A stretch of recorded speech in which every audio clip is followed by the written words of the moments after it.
ಬುಧವಾರ ಮಧ್ಯಾಹ್ನ ಯಾಕೋ ಇದ್ದಕ್ಕಿದ್ದಂಗೆ ಚಳಿ ಜ್ವರ ಬಂತು ಅಂತ ಮಲಗಿದ್ದೆ. ಸಾಕು ಮಲಗಿದ್ದು ಅಂತ ಎದ್ದೇಳಕ್ಕೆ ಹೋದ್ರೆ ಎದ್ದೇಳಕ್ಕೆ ಆಗ್ತಿಲ್ಲ, ಅಷ್ಟೊಂದು ಚಳಿ ಆಗ್ತಾ ಇತ್ತು.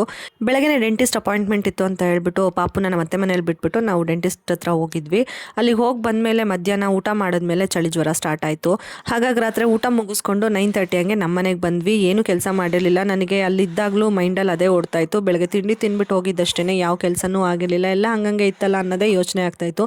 ನಾವು ಹೆಣ್ಮಕ್ಳು ಮದುವೆಗೆ ಮುಂಚೆ ಈ ಥರ ಎಲ್ಲ ಯೋಚನೆ ಮಾಡಲ್ಲ. ಅದೇ ಮದುವೆ ಆಗಿ ಅದರಲ್ಲೂ ತಾಯಿ ಆದಮೇಲಂತೂ ಈ ಥರ ಯೋಚನೆಗಳು ಇದ್ದೇ ಇರುತ್ತೆ.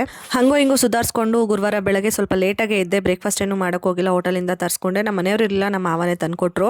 ಹಿಂಗೆ ಇದ್ರೆ ಆಗಲ್ಲ ಅಂದ್ಬಿಟ್ಟು ನಿಧಾನಕ್ಕೆ ಎಲ್ಲ ಕೆಲಸನೂ ಮಾಡಿ ಮನೆಯೆಲ್ಲ ಕ್ಲೀನ್ ಮಾಡಿ ಮುಗಿಸ್ದೆ. ಆಮೇಲೆ ಒಂಥರ ಸಮಾಧಾನ ಆಯಿತು. ಹೀಗೆ ದಿನನೇ ಕಳೆದೋಯ್ತು.